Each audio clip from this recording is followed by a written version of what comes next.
Hello students, welcome back to our channel.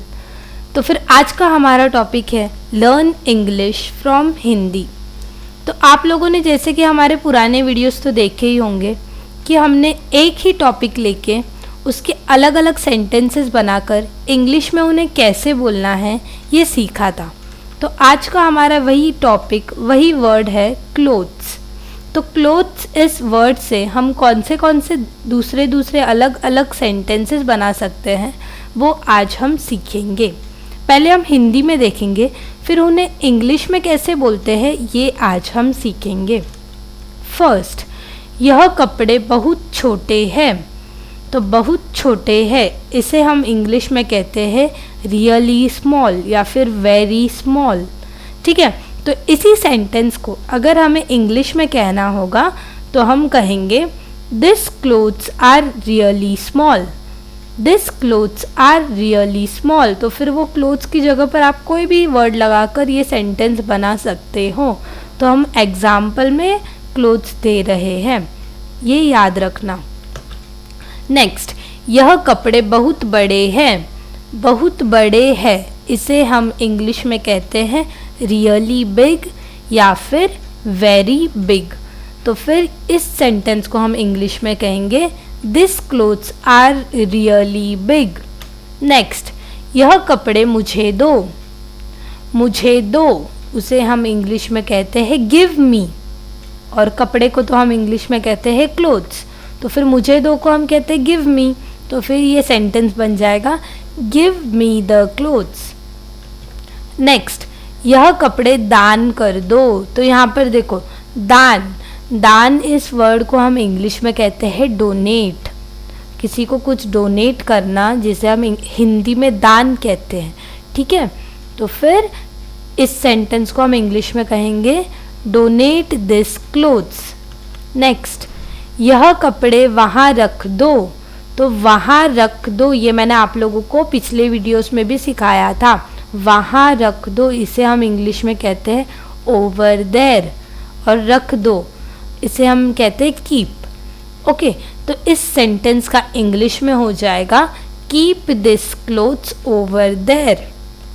Next, यह कपड़े फेंक दो। किसी चीज़ को फेंकना इसे हम इंग्लिश में कहते हैं थ्रो। यह कपड़े फेंक दो तो इसे हम इंग्लिश में कहेंगे throw out this clothes. Throw out this clothes. Next, यह कपड़े नहीं चाहिए। नहीं चाहिए, चाहिए मीन्स वांट, और नहीं चाहिए मीन्स डोंट वांट। ठीक है, नहीं आया मीन्स डोंट और चाहिए मीन्स वांट। तो फिर यहाँ पर देखो इस सेंटेंस को जब हम इंग्लिश में करेंगे तो वो हो जाएगा we don't want this clothes. तो यहाँ डोंट में आपने देखा होगा DON के बाद एक एपोस्ट्रॉफी आया है, वो जो पंक्चुएशन मार्क है ये वाला, इसे हम कहते हैं इंग्लिश में एपोस्ट्रॉफी। तो फिर ये तब आता है जब हम वहाँ से डोंट में से वहाँ पर देखो हमने डू नॉट है ये वर्ड, एक्चुअली में ये वर्ड है डू नॉट, बट जब उसे हम शॉर्ट करते हैं, जब वहाँ पे एपोस्ट्रॉफी लगाते हैं, मतलब ये एपोस्ट्रॉफी लगाते हैं तो वो डू नॉट का हो जाता है डोंट। ठीक है, याद रखना। तो we don't want this clothes. Next, यह कपड़े मैं नहीं ले सकता या फिर यह कपड़े मैं नहीं ले सकती।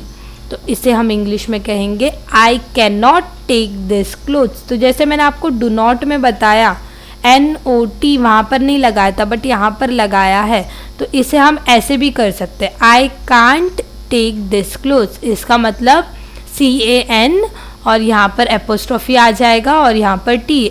एपोस्ट्रॉफी का मतलब मैंने आप लोगों को बताया है, ये इसे एपोस्ट्रॉफी कहते हैं। तो फिर यहाँ पर अगर हम एपोस्ट्रॉफी लगा देंगे तो ये कैन नॉट का कांट हो जाएगा, और अगर वहीं पर हमने यहाँ पर O लगा दिया तो ये डोंट का डू नॉट हो जाएगा। दोनों का मतलब सेम होता है, do not gate confused.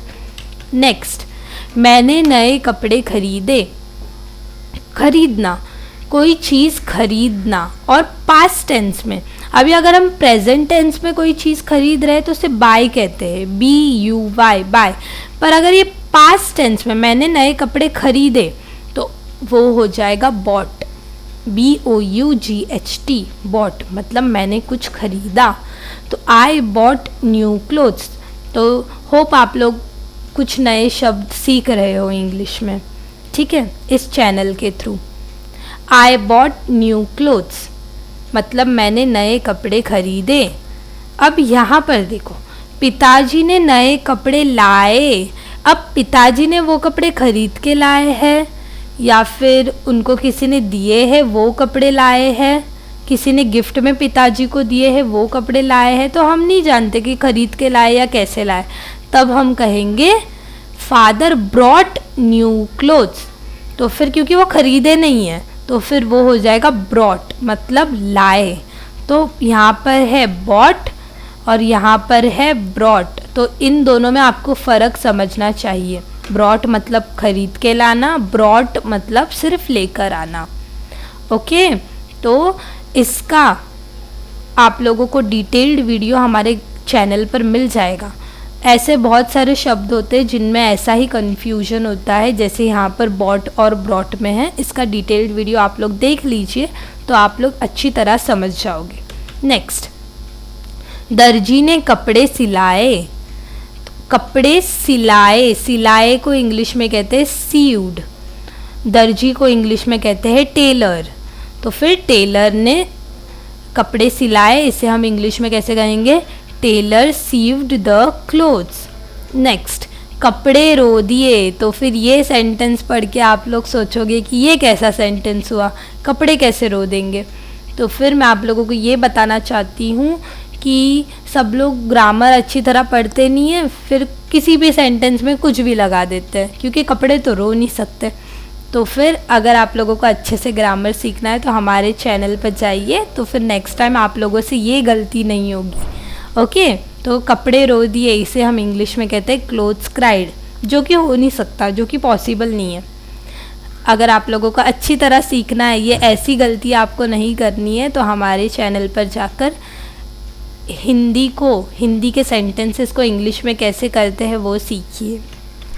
Thank you so much for watching this video. I hope आपने कुछ नई चीज़ें इस वीडियो से सीखे होंगे। Please like, share and subscribe to our channel. Thank you so much.